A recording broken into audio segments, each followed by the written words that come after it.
বিচারপতি পদ থেকে ইস্তফার পথে অভিজিৎ গঙ্গোপাধ্যায়, যে নজিরবিহীন সিদ্ধান্ত নিয়েছেন অভিজিৎ গঙ্গোপাধ্যায়, আজ সব মামলা থেকে অব্যাহতি নিলেন। বিচারপতি অভিজিৎ গঙ্গোপাধ্যায়কে সিদ্ধান্ত পুনর্বিবেচনার আর্জি জানালেন আইনজীবী কমলেশ ভট্টাচার্য। তিনি বলেন, আপনি চলে গেলে অনেক ক্ষতি হবে, আমাদের ছেড়ে যাবেন না, আমি এখন থেকে নিজেকে অন্য কাজে নিয়োজিত করব, এমনই মন্তব্য বিচারপতি অভিজিৎ গঙ্গোপাধ্যায়। আপনার কাজ এখনো শেষ হয়ে যায়নি, বিচারপতি গঙ্গোপাধ্যায়কে উদ্দেশ্য করে মন্তব্য আইনজীবী কমলেশ ভট্টাচার্য। আমি 29 বছর ধরে কলকাতা হাইকোর্টের আইনজীবী, সকলের সঙ্গে যোগাযোগ থাকবে, মন্তব্য বিচারপতি অভিজিৎ গঙ্গোপাধ্যায়। আমার যাওয়ার সময় হয়ে গেছে, আমার জায়গায় অন্য কেউ আসবেন, তিনি নিশ্চয়ই আপনাদের সুরাহা করবেন, মন্তব্য বিচারপতি। আইনজীবী ও সাধারণ মানুষের প্রতি হাত নেড়ে এজলাস ছাড়লেন বিচারপতি অভিজিৎ গঙ্গোপাধ্যায়।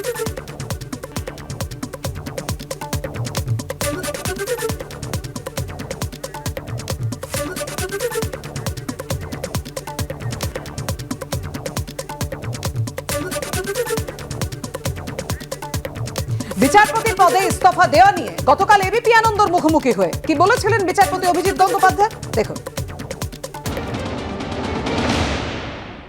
আমি খুব শীঘ্র রিজাইন করতে চলেছি বিচারপতির পদ থেকে, এবং সেটা আমি করব মঙ্গলবার। ইস্তফাই আমি দিতে চাই। এই সিদ্ধান্তের বিশদ কারণ আমি পরে হল, আজকে শুধু এইটুকু বলছি যে আমার মনে হয়েছে যে আদালতে আমি যে কাজটা করি সেই কাজের সময়টা আমার অন্তর বলছে যে শেষ হয়েছে।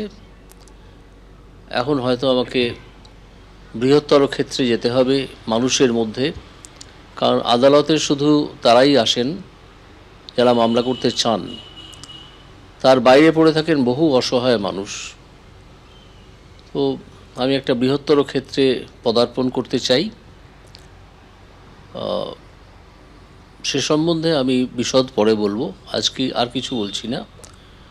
আমার মনে হয়েছে আমার কাজ বিচার ব্যবস্থায়, আদালত নামের যে প্রতিষ্ঠান যেখানে আমি প্রায় 6 বছর বিচারপতি হিসেবে কাজ করলাম, সেখানে আমার কাজ শেষ হয়েছে, আর আমার নতুন করে কিছু করার নেই। সেই জন্যে বাকি সময়টা আমি অন্য কাজেই কাটাবো। এজলাস থেকে এবার বৃহত্তর ক্ষেত্রে রাজনৈতিক ময়দানে নামছেন। গতকাল এবিপি আনন্দকে দেওয়া এক্সক্লুসিভ সাক্ষাৎকারে বলেছিলেন মাননীয় বিচারপতি অভিজিৎ গঙ্গোপাধ্যায় ভোটেও লড়তে পারেন বলে তিনি জানিয়েছিলেন। স্যার, আপনি বলছেন বৃহত্তর ক্ষেত্রে আপনি পদার্পণ করতে চান।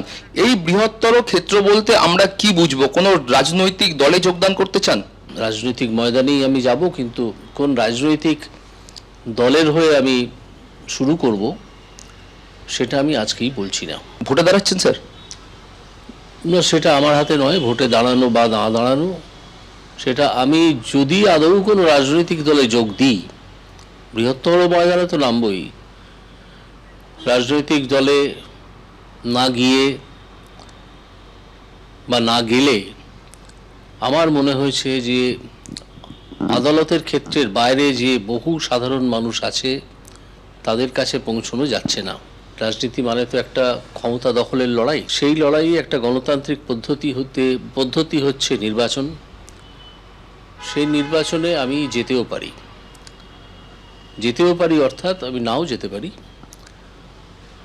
কিন্তু টিকিট দেয়া না দেওয়া, তারপরে যদি সেই রাজনৈতিক দল, যদি আমি সেই কোনো রাজনৈতিক দলে যোগদান করি, এখানে অনেকগুলো রাজনৈতিক দল আছে, বাম দল আছে, কংগ্রেস আছে, বিজেপি আছে, ছোট ছোট অন্য অনেক রাজনৈতিক দল আছে।